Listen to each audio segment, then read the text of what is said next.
তারেক জিয়ার সালাম নেন, ধানের শীষে ভোট দেন। ভোটারের দোয়া চাই সকলের, ভোট চাই ভোটারের। দোয়া চাই সকলের। ওলামায়ে কেরাম হলো নবী রাসূলের উত্তরসূরি, ঠিক কিনা?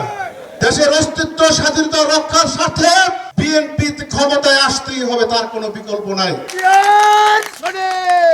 আমি সংক্ষেপে বক্তব্য দেবেন। বক্তব্য দেওয়ার জন্য আমি বিনীতভাবে আহ্বান করছি। সভাপতিত্ব করেছেন চাঁদপুর ইউনিয়ন বিএনপির সংগ্রামী সভাপতি জনাব নজরুল ইসলাম মোড়ল, সংগ্রামী সাধারণ সম্পাদক এবং কাপাসিয়া ইউনিয়ন পরিষদের সাবেক সফল চেয়ারম্যান জনাব আজগর হোসেন খান। আসলে 17টি বছর আমরা আন্দোলনের মাঠেই ছিলাম, ভোটের মাঠে। এবার আমরা অনেক দিন পরে আমরা যে ভোটারের দ্বারা দ্বারা যাচ্ছি, প্রতিটি ঘরে ঘরে আমাদের কর্মীরা এবং আমরা সকলে যাচ্ছি, আমাদের প্রার্থী সহ।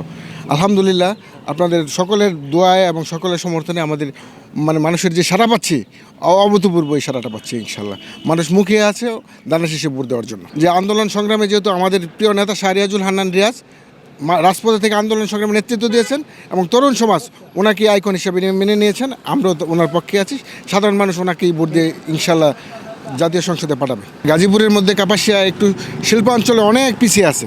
গাজীপুরের কাছাকাছি সময়েই এই কাপাসিয়ার বুক চিরেই কিন্তু 2টা গ্যাসের হাইওয়ে লাইন গেছে, কিন্তু আমরা ওই গ্যাসকে সঠিকভাবে ব্যবহার করতে পারি না। আমাদের সকলের দাবি এবং আমাদের প্রার্থীর প্রথম অগ্রাধিকার হচ্ছে যে কাপাসিয়া একটা শিল্পবান্ধব নগরী হিসাবে গড়ে তোলা। 17 বছর পর এই প্রথম আমি সহ তরুণ এবং যুব সমাজ যারা আছে, এই প্রথম তারা নির্দ্বিধায় নির্ভয়ে এবং উৎসমুখর পরিবেশে এবার জাতীয় সংসদ নির্বাচনে ভোট প্রদান করবে।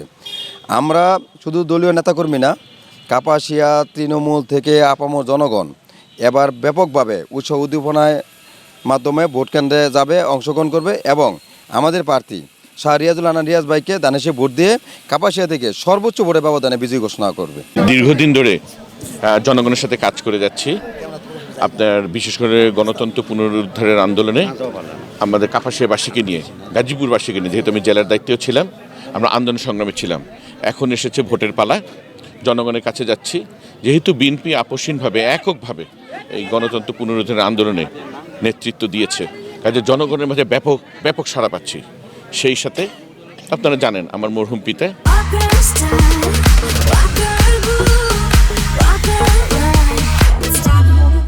এই এলাকা থেকে কাপাসিয়া গাজীপুর 4 আসন থেকে সংসদ সদস্য নির্বাচিত হয়েছিলেন। মন্ত্রী পরিষদে উনি মন্ত্রী ছিলেন, ব্যাপক উন্নয়নমূলক কাজ করেছেন উনি। সেটা 35 বছর আগে 1991 সনে ব্রিজ, কালভার্ট, মধ্যসা সেতু সহ অনেক উন্নয়নের কাজ করেছেন। তো কাপাসিয়াবাসী আমাদের পরিবারকে, আমার মরহুম পিতাকে উন্নয়নের আস্থায় রাখেন, উন্নয়নের প্রতীক হিসাবে মনে করেন। সেই ধারাবাহিকতায় আমার মরহুম পিতার অসম্পূর্ণ কাজ সম্পন্ন করার জন্য জনগণের কাছে যাচ্ছি। সেই স্বপ্ন পূরণকে জনগণকে সাথে নিয়ে করতে পারি। এবং আমি সারা কাপাসিয়ার জনগণের বিভিন্ন ইউনিয়নে গিয়েছি, ওয়ার্ডে গিয়েছি, সবাই মুখিয়ে আছে যে 12 তারিখ ধানের শীষ মার্কায় ভোট দিয়ে জয়যুক্ত করে সংসদে ইনশাল্লাহ বিএনপিকে সংখ্যাগরিষ্ঠ করে সরকার গঠনে আপনার সহায়তা করবে। আপনার জনগণকে কিন্তু আপনার সুনির্দিষ্ট রূপরেখা দিতে হয়। আমাদের চেয়ারম্যান জনাব তারেক রহমান আজকে থেকে প্রায় 3 বছর আগে 31 দফা ঘোষণা করেছেন আপনার কিভাবে দেশ চলবে, দেশ কিভাবে এগিয়ে যাবে। সেই আলোকে কাপাসিয়ার জন্য আমি 5টি সুনির্দিষ্ট অঙ্গীকার করেছি। পরিবেশ বান্ধব শিল্প কারখানা, আধুনিক কৃষি ব্যবস্থা, মাদকমুক্ত কাপাসিয়া, যুগোপযোগী শিক্ষা ব্যবস্থা এবং কারিগরি প্রশিক্ষণের আধুনিকায়ন, আপনার কর্মসংস্থান